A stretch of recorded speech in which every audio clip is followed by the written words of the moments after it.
Oi amigos, beleza? Então, continuando nossa série de vídeos de eletrostática, eu vou tentar explicar para vocês agora de um jeito simples como que ocorre a formação de raios, como que esses raios se comportam. Então, olha só, quando eu tenho uma tempestade, eu tenho uma movimentação muito grande de massas de nuvens, certo? E essa movimentação de nuvens, de que é composta uma nuvem? São muitas partículas de água, inclusive água congelada, que estão ali dentro.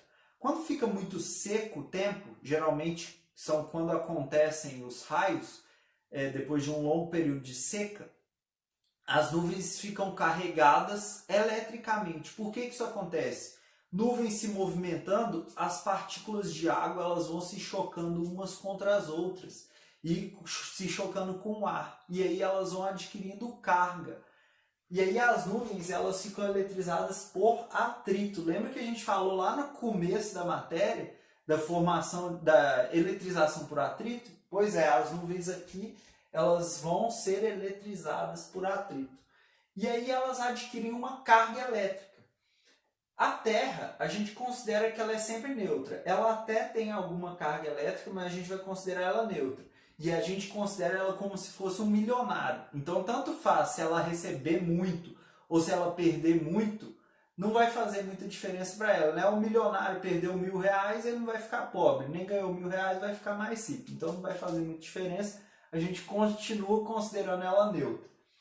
Tá, beleza. Primeiro caso aqui dos raios que eu coloquei aqui pra gente é quando a nuvem é eletrizada negativamente. O ar, ele é isolante. Então ele vai deixar essas cargas elétricas presas dentro da nuvem. Só que isso tem um limite. E esse limite que ele isola, que ele não deixa, que ele não conduz as cargas elétricas, a gente chama de rigidez dielétrica, que é 3 vezes 10 a 8 volts por metro, são 3 milhões de volts por metro. Repare, se eu tenho carga negativa aqui, ela vai atrair cargas positivas, vai gerar um campo elétrico entre a nuvem e a Terra. E esse campo elétrico, se ele superar a rigidez dielétrica, as cargas começam a se movimentar. Nesse caso, como elas estão em excesso, as cargas negativas, que são os elétrons, o que vai acontecer com os elétrons? Eles vão descer da nuvem para a Terra. E esse é o mais intuitivo. A gente acha que sempre o raio caiu na Terra. Até tem a expressão, né, que o raio não cai 2 vezes no mesmo lugar. Não. Na verdade, ele pode ser de outros tipos. Por exemplo, aqui, o segundo tipo. Uma nuvem ficou eletrizada negativamente, a outra nuvem ficou eletrizada positivamente. Por atrito, adquiriu essas cargas elétricas e aí os elétrons em excesso de uma passam para outra. Então aqui eu vou ter elétrons passando de uma nuvem para outra. É o segundo tipo de raio que a gente vai falar aqui. O terceiro tipo, uma nuvem ficou eletrizada de um lado positivamente, do outro lado negativamente. Dentro da própria nuvem, a gente vai observar a movimentação de elétrons de um lado para o outro. Então, essa movimentação de cargas elétricas, uma descarga elétrica, a gente fala que é um raio. E o último tipo que eu quero falar com vocês aqui é quando as cargas elétricas, quando a nuvem está eletrizada positivamente, as cargas elétricas vão subir da Terra para a nuvem.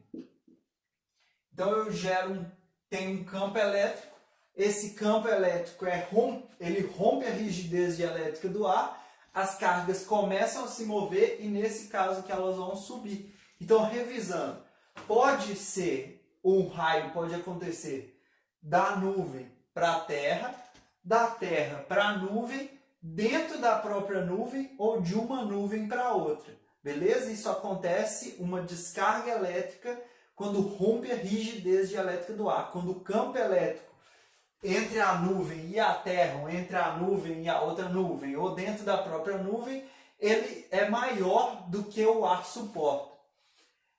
Esse raio ele vai liberar uma quantidade grande de luz que a gente chama de relâmpago, que ele viaja nessa velocidade da luz, aproximadamente 3 vezes 10 a 8 metros por segundo, e ele também vai deslocar massas de ar no caminho que ele passa. As cargas elétricas passam deslocando massas de ar e provoca o trovão, que é aquele barulho que a gente escuta que viaja na velocidade do som, que é 340 metros por segundo. Repare que a velocidade do relâmpago é muito maior que a velocidade do trovão. Por isso que a gente vê primeiro o relâmpago e daí um tempo a gente escuta o trovão, beleza? Na próxima aula eu vou falar um pouco sobre a blindagem eletrostática, sobre o para-raio, como que a gente faz para se proteger desses raios, tá certo? Fique comigo nos próximos vídeos e tudo de bom!